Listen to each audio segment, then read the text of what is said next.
27వ తేదీన 27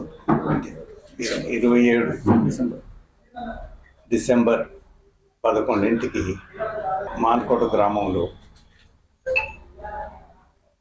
మన revenue minister Pongireddy inauguration చేయబోతున్నాం. చేసిన సేవ చాలా తక్కువ మంది, ఏది పోయే వరకు కూడా చిన్న ఇంట్లోనే మినిస్టర్ అయిన వారి ఇద్దరు బిడ్డలు రిక్షాలో కాలేజీ స్కూల్కి పోయేది, రిక్షాలో పోయేది. ఇంత ఆనెస్ట్. సంజయ్ రెడ్డి గారు ప్రెసిడెంట్ అయినప్పుడు ఒకసారి ప్రతి ఉగాదికి మా ఎంపీస్ అందరిని పిలిచేది, ఇంటికి పిలిచి అందరం కూర్చుని భోజనం చేస్తుంటే కూర్చొని మాట్లాడుతుంటున్నాడు. నా లైఫ్లో అటువంటి వ్యక్తిని నేను చూడలేదు.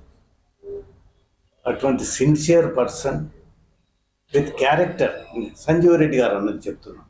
కూతురు వాళ్ళు గ్రాండ్ చిల్డ్రన్ అమెరికా ఉన్నారు, వాళ్ళందరూ కూడా వచ్చినారు. 8 మంది ఉన్నారు, వాళ్ళందరూ 8 మంది కూడా వస్తారు. ఎంపీ గారు కూడా వస్తున్నారు. ఇప్పుడే నాకు టెలిఫోన్ కూడా చేశారు. అసలైన తొలి వెలుగు. ఫాలో వాట్సాప్ @తొలి వెలుగు అఫీషియల్.